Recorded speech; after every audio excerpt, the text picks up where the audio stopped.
Hello, I am Cat and welcome to my channel. Today we are playing The Letter. Previously, we became more and more British-ish, if you can say that, as Hannah, and she's deciding to buy the house, and we figured out not only does she buy the house because she likes it, but also at this point she has to in order to make sure people don't say stuff about her.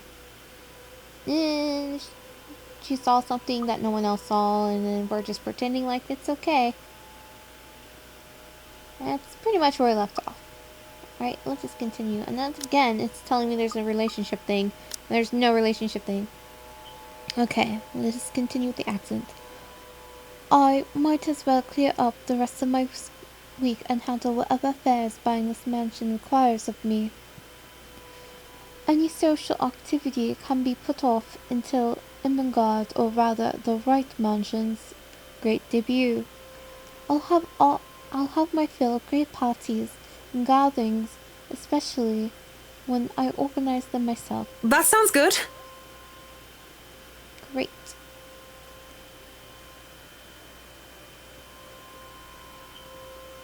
Oh, too low. Too low. Now I can't hear anything.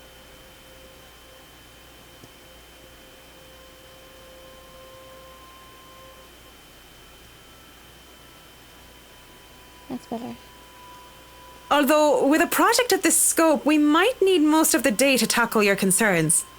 I really don't think she cares. I'm pretty sure she has nothing else scheduled. A more thorough inspection of the place is also preferable.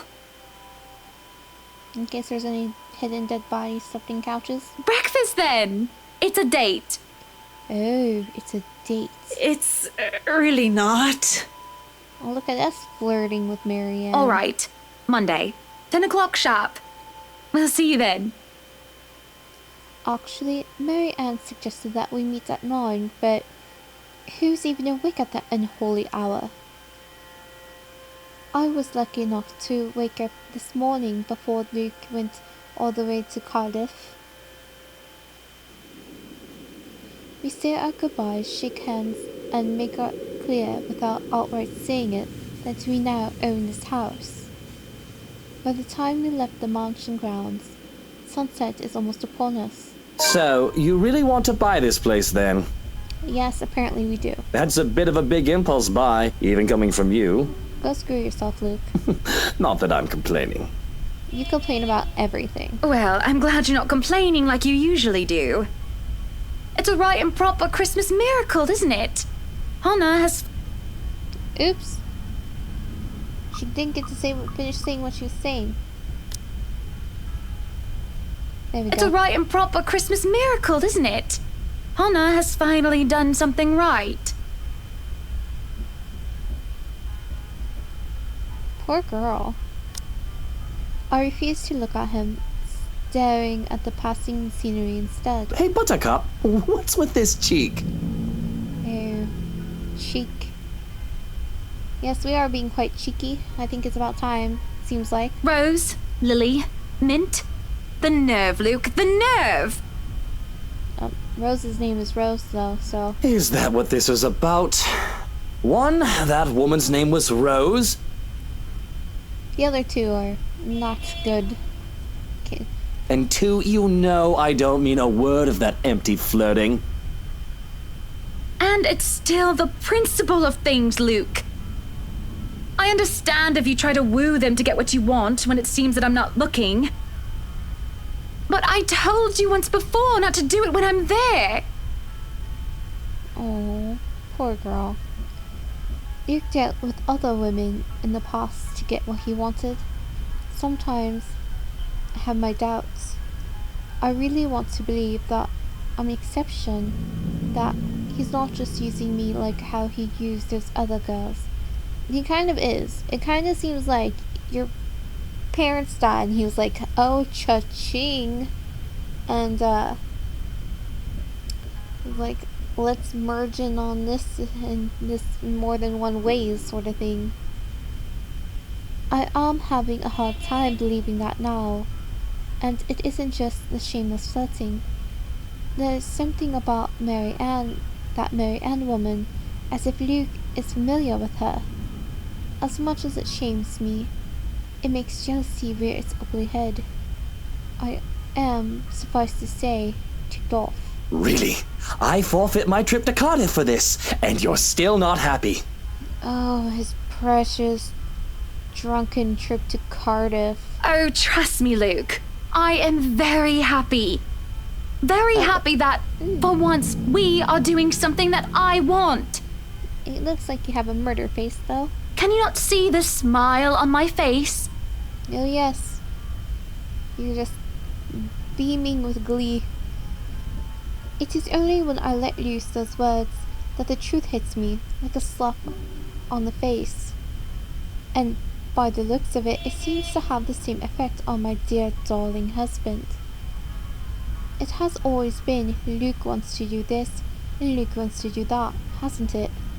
I don't even remember the last trip we went to, which was of my own choosing, without needing to get the men's approval.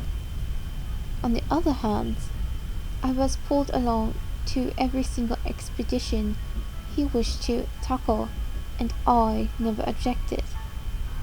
The rest of the ride home is spent ignoring each other, pretending the other didn't exist.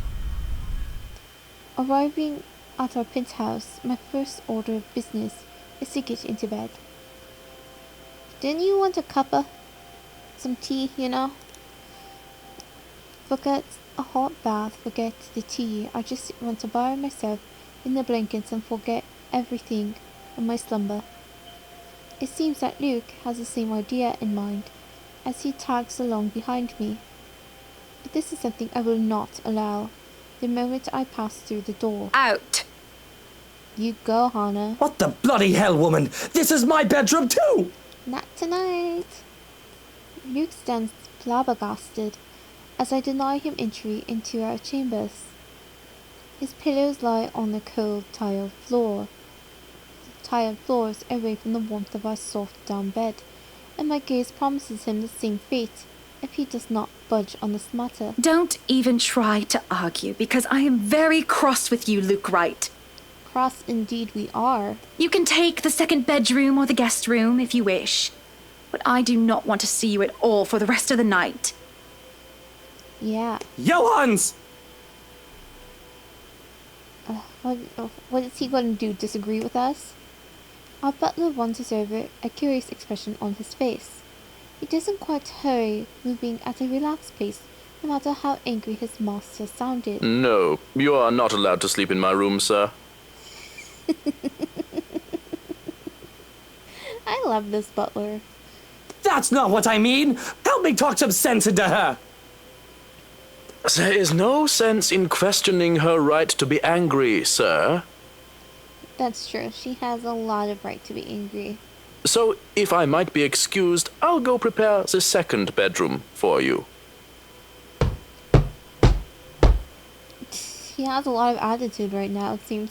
I have to keep a straight face as he stomps away in defeat. Oh, okay.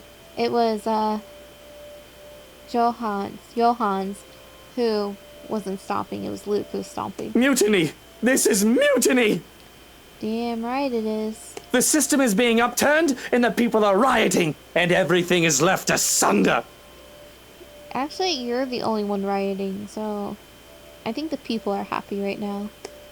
It isn't every day that Luke is rendered speechless by someone that doesn't seem like he's speechless. He's throwing a hissy fit, but whatever. By someone he considers inferior or to yield to another authority without an ulterior motive. His pride just won't allow it. I do keep telling the man to treat his people better.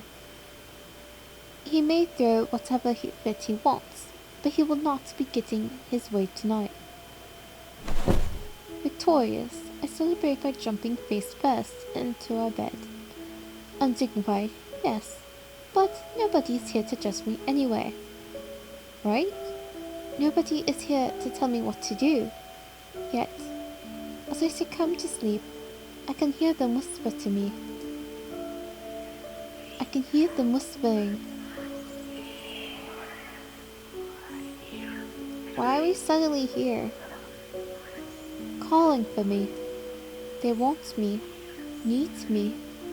They drown me, pull me down, and suffocates me in their embrace until I sink to the bottom.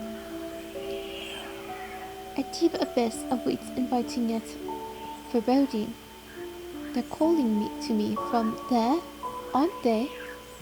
And I do want to help, I do. But when I try to reach out, something pulls me back, like a hook sinking itself into my stomach.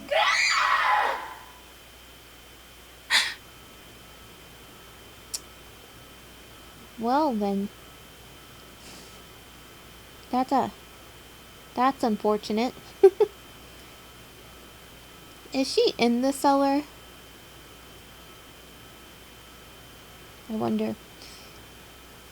And I break through the surface of the gasp. Alone in bed without Luke to hog the covers, I'm swathed in cloth and slicked with sweat. It takes me a while to untangle myself and kick them off. Both the bed and I are a right mess by the end of it all, but I am more than eager to just get up and go out for some fresh air. October 26th, Wednesday. Oh, the journal has been updated.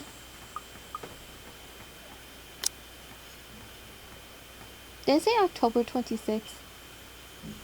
It's 21st, isn't it? No, that was October 26th. They're showing me this. Okay.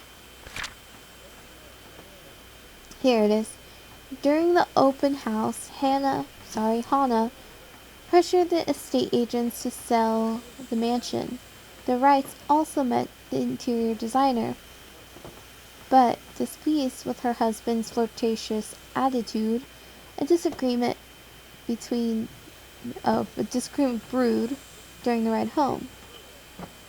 Inevitably, they ended up sleeping in different bedrooms that night.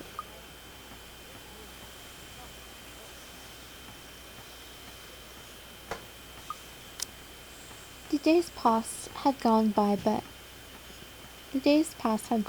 blur. We hadn't talked much, Luke and I, outside of necessity. In fact, we've hardly talked beyond the topic of acquisitions and properties. Properties being the mansion, obviously. Everything has been so busy that I haven't talked to anyone outside of business, and it's just so stressing. So, one can understand my need for a good chat, preferably over a good meal. There are times when any decent, emotionally healthy and socially capable person need a good friend. One who will talk to them without conversation degrading or turning into an argument. In other words, not our husband. Or buying a nearby friend. I have an interior designer under a confidentiality agreement to listen to me. Up, higher, come on now! Oh, where is he even? The place is bustling with movers, carrying furnishings here and there, along with several trunks of personal belongings taken from our penthouse. I can hear Luke barking at them in the other room, making sure nothing is handled carelessly or gets stolen. Careful now! Great. The thing to make sure somebody does something carefully is to shout at them careful, because that's not going to stress them out and cause them to drop anything. I know your pictures are framed by cheap plastic, but those are framed by African blackwood and are one-of-a-kind commissioned paintings. I can't imagine how they're handling them for him to just burst out like this. Each one is easily worth a lifetime of what you lot make. My goodness. It's hard to tune him out when the walls did not do a good job of muffling him at all. But then again, it is Luke. I would still hear him ranting even if we were on opposite sides of the mansion. And I'm wearing earplugs. I'd really like to thank you for inviting me to breakfast, Mrs. Wright. But I already ate, so I should really go back to work. So we're just forcing our friendship upon Marianne here? Nonsense! You arrived so early. You must not have gotten a proper meal. Our butler has made a surprisingly lovely bubble and squeak. What is bubble and squeak? I know it involves like peas and carrots. Is it like a croquette thing with like potatoes and like peas and carrots? Sit, sit! I'd situate us in the dining hall, but it is a mess right now. Also, Luke is probably screaming in there. Oh, Johans! The man in question appears, ready with a tray as he starts to set the table for us. We sit in silence as we are each served a plate. I guess I'm kind of right. I think? No. This looks very tasty though. Bubble and squeak topped by a nicely poached egg with cherry tomatoes and other garnishes adorning the edges of the plate. A cup and saucer with a teapot with some Earl Grey is placed down for Mary Ann, and I ask for Orange Julius. How are you liking the project? Drop that vase and I'll have your head! My word. I know it's only an 8 million yen vase, but I swear, I'll... Only? Well, it's certainly a fun challenge, incorporating the designs of a Jacobean manor and the functionality of a modern household. We're just ignoring the conversation happening in the background then? I have ideas I would like to suggest, by the way, about what to use the second bedroom for. I have been informed of your goddaughter and thought a kid-friendly room might be in order. You read my mind. I was actually going to bring that up. She has a goddaughter? Oh, that would just be so lovely, Marianne. That way, Kylie can bring her friends over as well. Apparently her name is Kylie. And a good friend of mine, Rochelle, is expecting a baby. So, why don't we think about putting a crib in there too? I can just imagine little ones running around, filling this place with the pitter-patter of their feet. Getting dragged down to the cellar by the crazy ghost lady. We'd have to make sure they don't trip and fall on the stairs, though. Or Luke doesn't accidentally yell at them for something and then they trip and fall down the stairs. We won't be able to finish everything up until after the party. Because he would accidentally yell at them. But we'll have it ready by then, so that all we need to do is to move in the furnishings. Yes, that's plenty fine. It's not like we're in a hurry to have it. And we wouldn't want the workers to disturb the guests or the other way around, do we? You definitely don't want the guests to disturb the workers, no. Just make sure it's presentable. You know, in case a guest snoops about. Which will definitely happen, as it always does. Of course. As for the kitchen you wanted, I've already negotiated for the high-end stoves and the hot and cold drawers, so on and so forth. What's a hot and cold drawer? Is that like a restaurant thing? You know, like they have those like heat lights to make sure the food stays warm? And like cold for the... Is that what that is? Nah. I've got a friend who is able to customize them so that they'll look like the counters we'll be replacing and fit the rest of the interior. They'll be bringing them in today. Cool. Why can't you people do anything right? Don't drag it. You'll scratch the wood. Excellent. But no, really, how have you liked it so far? Oh, it has been wonderful, believe me. Everything is going smoothly too. It has been a long time since I've worked on something on this grand a scale. Nowadays, everyone is about condos and flats, living in the city where every room is an identical box. Believe me, this is very refreshing. We lived in a condo before this, Marianne. I didn't mean any insult. Poor Marianne. You realize we're moving from the condo, so clearly we didn't like it ourselves. Don't get all upset about It's it. fine, sweetie. Look at you, all frazzled. I was just pulling your leg. Yep. Luke wanted that penthouse when we got married, and you can thank him for purchasing this place as well. She looks confused. Of course, she has every right to be. She no doubt overheard me push that estate agent into the cell, making quite the aggressive offer. She saw me sign the papers. for the mansion as well. I just had to scoff. Don't be fooled. I'm just the treasury. Aww. I wouldn't be able to make a purchase this grand without his seal of approval. Even though it's like, probably most of the money actually comes from her. I see. That's it. That's all you have to say. What else would she say? She's your employee. I mean, what can she say? Yes, it wouldn't be appropriate to comment further. It is unprofessional. Unprofessional? I can't help but let out a deep sigh as I stick a fork into the dish. I didn't want a professional. I want someone who will either agree with me, even if it's just for the sake of agreeing, or someone who will try to talk some sense into me. Neutral responses are so boring. There is no discourse in the middle ground. The food is good. Best bubble and squeak. And change the subject, I think. Of course it is. Our kitchen staff only uses the freshest, hand-picked ingredients. Only the best for the rights. Mr. Wright is not joining us? Nope, he's too busy yelling at people. No, he is far too busy bossing people around. He even refused to join me for breakfast earlier. Hence, this. He doesn't need food. He survives off of wine and anger. I see. My apologies. I really don't know what sort of response you expect to get from me. This is like a nightmare for a socially awkward person. There is a clutter of silverware as I slam my hands on the table. It is frustrating. I am frustrated. At Luke, mostly. But Marianne's neutral professionalism answers are certainly irksome as well. You're a human with feelings and opinions, aren't you? Don't give me this bollocks about being professional when we're having a nice friendly chat over a nice and friendly breakfast. I can only talk about interior designs for so long, and I detest one-sided conversations, Marianne. But I really don't know what to say, Mrs. Wright.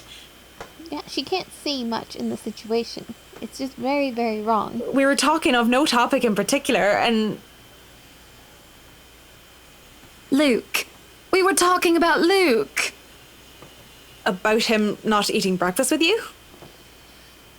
About her being a treasury, mostly. About him treating me as if I were some treasury. I didn't realize that I shouted that out loud until it is too late. There is stunned silence that settles before I slump back into my seat. Hiding my face behind my hands, I can feel my shoulders shake. Shoulders shake. Breathe, I told myself, calm down. But it's just so hard. Honestly, sometimes I feel like he doesn't love me anymore.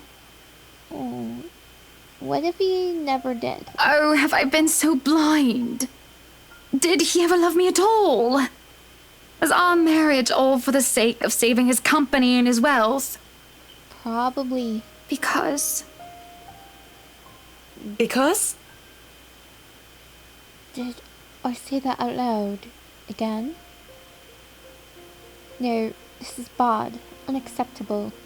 It has been rumored before, the real reason for our engagement. But if anyone were to know of this, marriages of necessity to carry on political and financial power used to be a common thing. The Evans-Wright union is a perfect happily ever after. Was supposed to be. It is true that we first met each other in order to discuss dealings to make the then failing Wright enterprise a subsidiary for Evans Incorporated. But I do remember being in love with him, and there were times when he said he loved me back. Even if I'm not sure of what the truth is now. Either way, I do not want the Wright name or the Evans name dragged through the mud because of a slip-up. And if Mary Ann so much as talked of this, threaten Mary Ann, ask for her silence. Why would we threaten her? That's just mean. I'm sure she's not going to tell anybody, and even if she did, who'd believe her? We'll just ask her nicely. There's no need to be all hostile.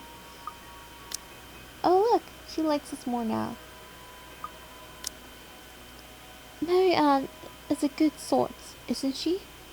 So far, she has been reasonable and accommodating, even towards Luke's ridiculous requests. Patient and professional, did it only extend to business? Or will she be able to understand that things like this are not as simple, not as clean as they are painted to be? I assume she's pretty used to it given her profession. She probably has to deal with this sort of thing a lot. Certainly, I can't talk to her. Ask for her. I won't speak a word, Mrs. Wright. See, she's a good person. Not only am I contractually obliged to, it would also go against my principles. This is no one else's business but your own, and it should be kept between the two of you. And whoever you wish to seek counsel from. Please, Marianne. You have to understand. These sort of affairs, if anyone were to know this, they could just twist it and we'll be ruined. All I ask for is your silence on the matter. If I am to be frank, Mrs. Wright, this isn't new for me. See, I figured it wasn't. You aren't the first, and you certainly won't be the last to have complicated dealings. Unless what you're doing is illegal, I turn a blind eye. Good for business. Can I trust her? If I wasn't in the same boat, I'd be trying to pry those secrets and gossip with you about them by now. Well, I'm keeping that information confidential as well. It's not like I have any other choice, do I? Thank you. We continue to eat our meal in peace, finishing the last of the food and drink. When the door of the parlour opens, Marianne and I are just sitting in silence. Madam, the photographer from Luxury Living is here. Is it going to be Zach? He was talking to magazine people, right? I give him nothing but a small nod. This was a wonderful meal, Marianne. You're free to return to your duties. I will no longer hold you hostage so I can vent about my husband to you. I must excuse myself. It was my pleasure. I hope you enjoyed the food. And thank you for the food as well. Making my way downstairs, I look back and see Marianne give me a nod and a smile, and a small smile. That certainly puts me in lighter spirits. Journal updated. An interview with Luxury Living.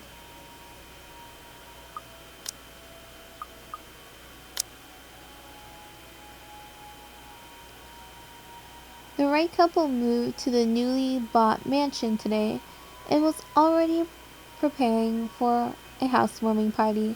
Hannah and Marianne were seen having breakfast together, with the former complaining and accidentally divulging too much details about her marital problems.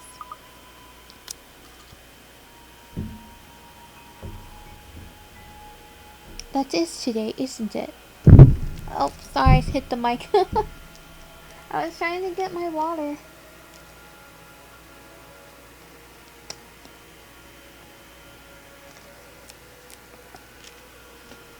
That is today, isn't it?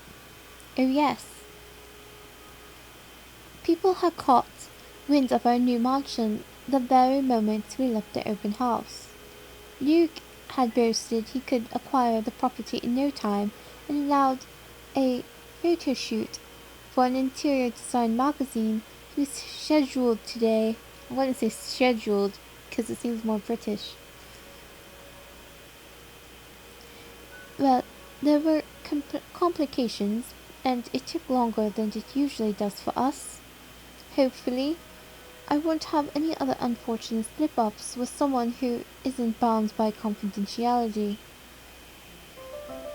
The mansion grounds have been one of the first things to be fixed up, aside from the bedroom.